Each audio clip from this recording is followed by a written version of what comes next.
Dear students, आज की class में हम लोग डिस्कस करने जा रहे हैं congruency of triangles. Congruency regarding congruency के बारे में डिस्कस कर रहे हैं। ये हमारा चैप्टर 7 है और याद रखिए इस चैप्टर 7 में हमें 7.1, 7.2 और 7.3 तीन एक्सरसाइज में करनी है। 7.4 को हमारे सिलेबस से कट कर दिया गया है। पहली बात, अब आइए कॉन्ग्रुएंसी का मतलब क्या होता है। जैसे कि हम अपनी इमेज को, अपनी फिगर को आईने में देखते हैं तो हम और हमारा वो जो इमेज है दोनों एक दूसरे के कॉन्ग्रुएंट है। सिमिलर वे में एक ये ट्रायंगल है और दूसरा ट्रायंगल हमारे पास ये है। यदि इस ट्रायंगल को एक ट्रायंगल को उठाकर दूसरे ट्रायंगल पर रखें और ये कंप्लीटली एक दूसरे के ऊपर बैठ जाए तो ये ट्रायंगल और ये ट्रायंगल आपस में कॉन्ग्रुएंट कहे जाएंगे। कॉन्ग्रुएंट के लिए हमारे पास ये सिंबल होते हैं, कॉन्ग्रुएंट की ये साइन। इट मींस यदि नेमिंग कर लें हम इसकी ABC और इसकी DEF और ये ट्रायंगल इसके कॉन्ग्रुएंट है तो AB जो है वह DE के इक्वल होगा, AC जो है वह DF के इक्वल होगा, BC जो होगा वो EF के इक्वल होगा। यदि ABC और DEF कॉन्ग्रुएंट है। अब जब आप देखिए यहाँ पर कॉन्ग्रुएंट होने के लिए कंडीशन हमारे पास है, कंडीशन या उसको प्रॉपर्टी के भी नाम से जानते हैं आप। पहली कंडीशन हमारे पास है, दो ट्रायंगल को कॉन्ग्रुएंट होने के लिए हमारे पास पहला कंडीशन है SAS, साइड एंगल साइड। दो ट्रायंगल कॉन्ग्रुएंट कब कहे जाएंगे? जब एक ट्रायंगल की दो साइड और इंक्लूडेड एंगल, मान लीजिए ये A और ये दो ट्रायंगल हमारे पास ABC और DEF है, इसकी AB साइड DE के इक्वल हो और ये साइड इस साइड के AC जो है DF के इक्वल हो और इन बिटवीन एंगल A जो है वह एंगल D के इक्वल हो, तो ट्रायंगल ABC और ट्रायंगल DEF को हम कॉन्ग्रुएंट कर सकते हैं। SAS, दो साइड और इंक्लूडेड एंगल, दो साइड और इन बिटवीन, इंक्लूडेड मतलब दो साइड के इन बिटवीन एंगल, दूसरे ट्रायंगल के कॉरेस्पॉन्डिंग दो साइड और इन बिटवीन एंगल के इक्वल हो, तो दोनों ट्रायंगल को हम कॉन्ग्रुएंट करते हैं बाय द प्रॉपर्टी SAS। दूसरी प्रॉपर्टी हमारे पास होती है, इसका नाम है ASA। अब फिर से देखिए, एक ट्रायंगल ये है और दूसरी ट्रायंगल ये है, इसकी दो एंगल और इंक्लूडेड साइड, मान लीजिए ये एंगल इस एंगल के इक्वल है और ये वाली एंगल इसके इक्वल है और इन बिटवीन ये साइड इसके इक्वल है, तो इस कॉन्ग्रुएंसी को ASA कहते हैं। एंगल दो साइड्स और इंक्लूडेड एंगल, दो एंगल्स और इंक्लूडेड साइड दूसरे ट्रायंगल के कॉरेस्पॉन्डिंग टू एंगल्स और इंक्लूडेड साइड के इक्वल हो, तो दोनों ट्रायंगल को कॉन्ग्रुएंट करते हैं by the property of ASA। तीसरी प्रॉपर्टी आप याद रखिए, उसका नाम है SSS, साइड साइड साइड। मतलब एक ट्रायंगल की तीनों साइड दूसरे ट्रायंगल के कॉरेस्पॉन्डिंग तीनों साइड के इक्वल हो।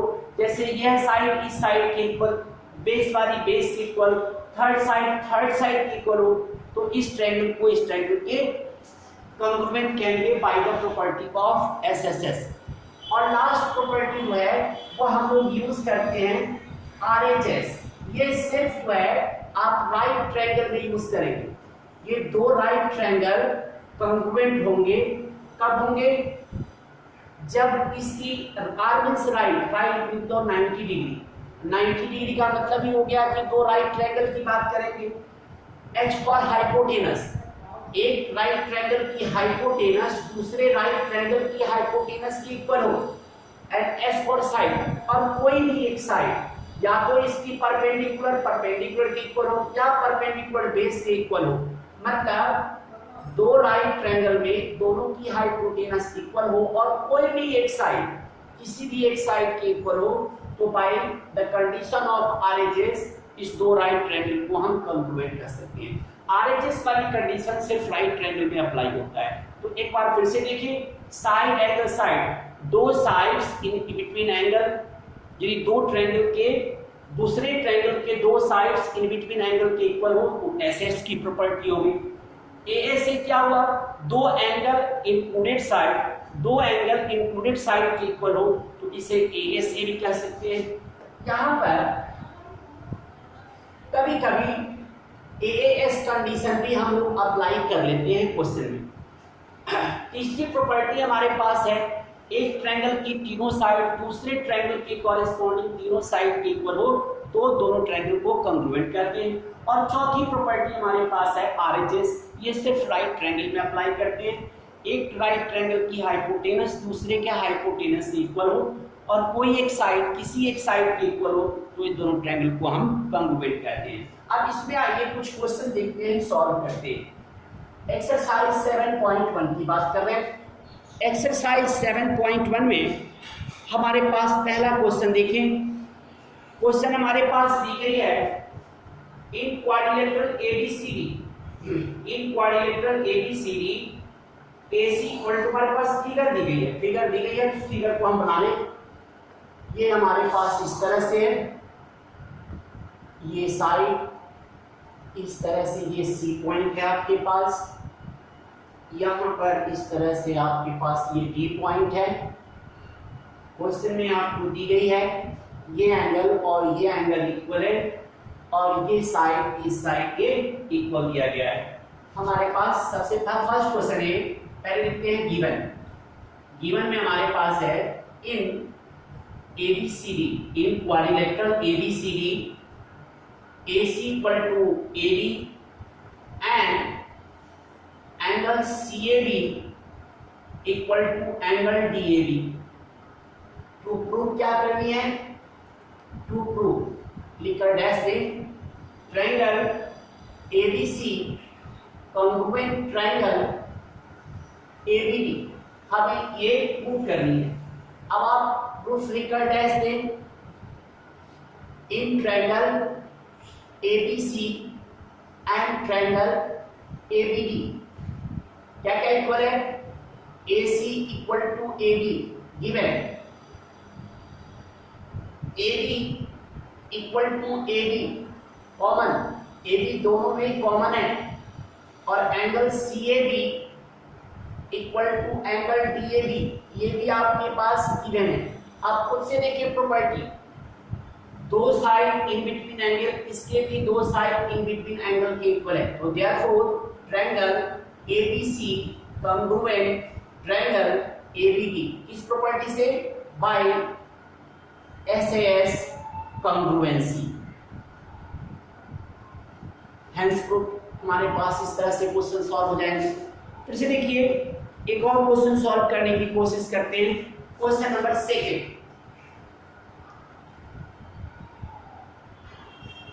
क्वेश्चन 2 देखें आप।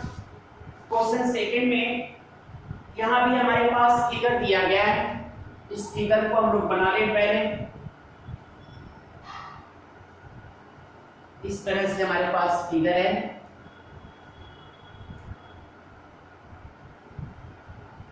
ये इसको इससे ज्वाइन कर दें, इसको इससे ज्वाइन कर दें, A B C D हमारे पास गिवन है।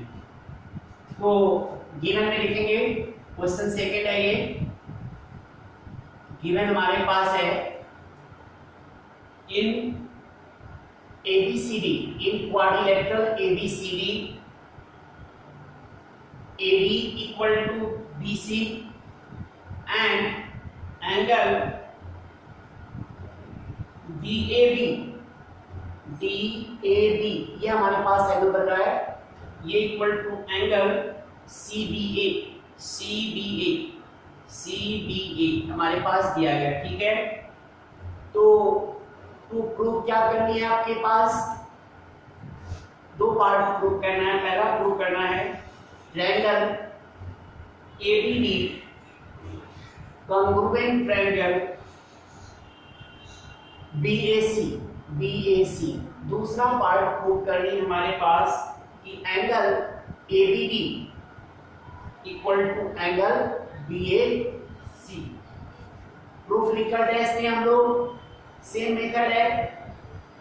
फर्स्ट पार्ट के लिए in triangle ABD and triangle BAC, ABD एक ट्रायंगल बन रही है और दूसरा ट्रायंगल BAC ये बन रही है आपके पास। इस साइड को यदि खत्म कर दें तो अब समझ में आपको आ जाएगी, ऐसे समझिए ABD एक ट्रायंगल है और दूसरा है BAC ट्रायंगल हमारे पास।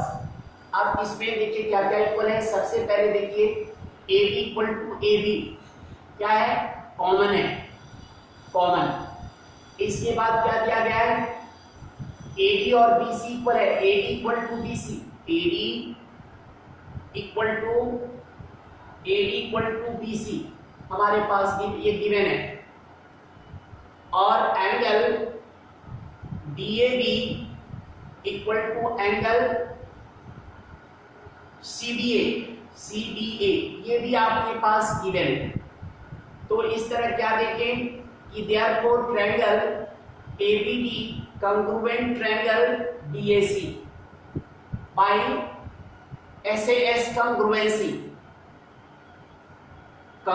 से। तो देयरफॉर जब दो ट्रायंगल congruent हो गए तो एंगल ABD